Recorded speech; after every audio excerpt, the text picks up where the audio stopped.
नमस्कार दोस्तों, मैं रजत शर्मा। आज दुनिया में दो तस्वीरें बन रही हैं। पहली तस्वीर है अमेरिका की दुनिया का सबसे ताकतवर देश, जहां अब हर 3 में से एक स्मार्टफोन पर लिखा होता है मेड इन इंडिया। और दूसरी तस्वीर है भारत की, जहां चेन्नई की एक फैक्ट्री से निकली है एक ऐसी हाइड्रोजन ट्रेन जो तकनीक और ताकत में दुनिया की किसी भी ट्रेन को चुनौती देती है। यह सिर्फ दो खबरें नहीं है, ये उस नए भारत की झलक है जो अब सिर्फ दौड़ नहीं रहा बल्कि आगे निकलने की तैयारी कर चुका है। सवाल यह है, भारत यहां तक कैसे पहुंचा और क्या यह रफ्तार हमेशा बनी रहेगी, या फिर कोई ऐसा खिलाड़ी है जो इस कहानी को बीच रास्ते रोकना चाहता है। कुछ साल पहले तक स्थिति बिल्कुल अलग थी। चीन को दुनिया की फैक्ट्री कहा जाता था। अगर आप अमेरिका के किसी स्टोर में कोई इलेक्ट्रॉनिक सामान उठाते तो लगभग तय था कि वो चीन में बना है। स्मार्टफोन मार्केट में तो चीन का राज था। एप्पल जैसी अमेरिकी कंपनियां भी अपने आईफोन चीन में ही बनवाती थीं।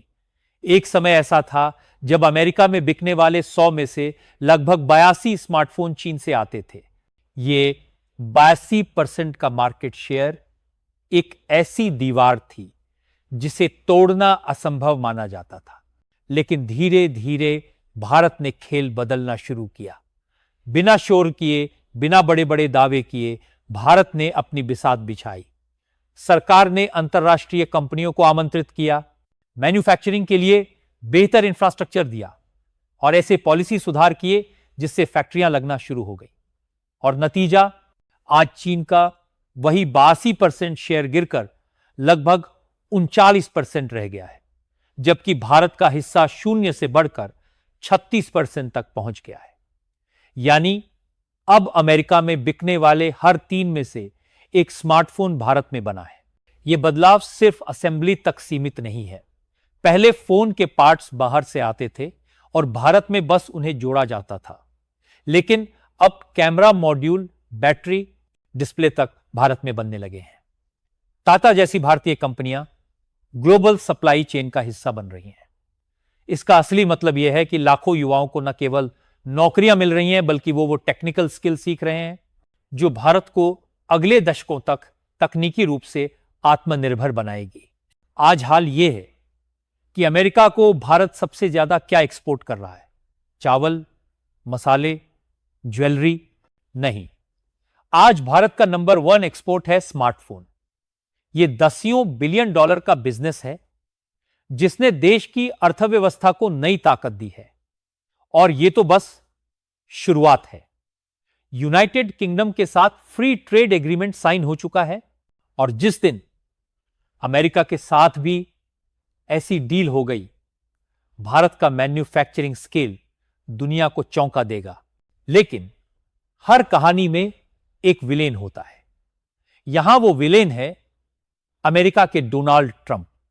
उन्होंने साफ कहा है कि वो आईफोन को अमेरिका में बनते देखना चाहते हैं।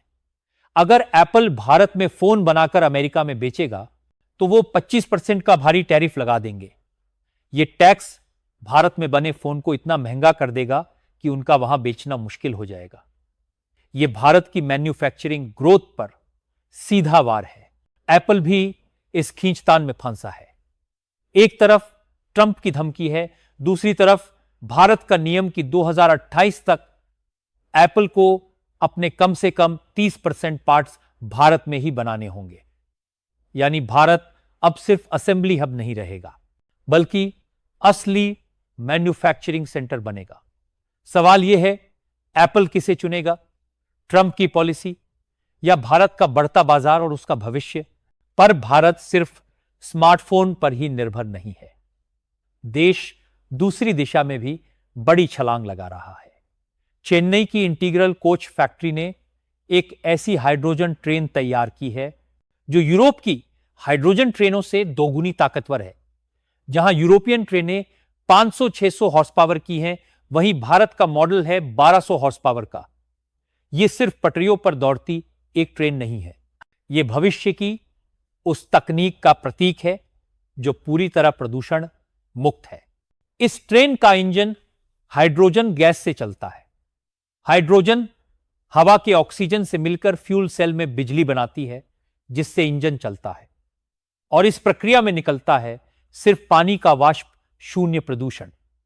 सरकार इसे सिर्फ एक प्रोजेक्ट नहीं बल्कि पूरे हाइड्रोजन फॉर हेरिटेज मिशन का हिस्सा मान रही है। इसके लिए पूरे देश में हाइड्रोजन फ्यूलिंग स्टेशन और सेफ्टी सिस्टम तैयार किए जा रहे हैं। सोचिए, आज भारत एक साथ दो मोर्चों पर काम कर रहा है। एक तरफ वो दुनिया की सप्लाई चेन को अपने हाथ में ले रहा है और दूसरी तरफ वो ग्रीन एनर्जी और भविष्य की ट्रांसपोर्ट टेक्नोलॉजी में लीडर बनने की तैयारी कर रहा है। चुनौतियां जरूर आएंगी, ट्रंप जैसे लोग भी सामने खड़े होंगे, लेकिन अब भारत का आत्मविश्वास अलग है। ये वो भारत है जो अब किसी और के बनाए नियमों पर नहीं चलेगा, ये खुद अपने नियम लिखेगा। तो दोस्तों, क्या आपको लगता है कि भारत स्मार्टफोन मैन्युफैक्चरिंग में चीन को पीछे छोड़ देगा? और क्या आप इस हाइड्रोजन ट्रेन में सफर करने के लिए उत्साहित हैं? अपनी राय हमें कमेंट्स में लिखें। अगर आपको इस कहानी से गर्व महसूस हुआ तो इसे शेयर करें और चैनल को सब्सक्राइब करना मत भूलिए। जय हिंद।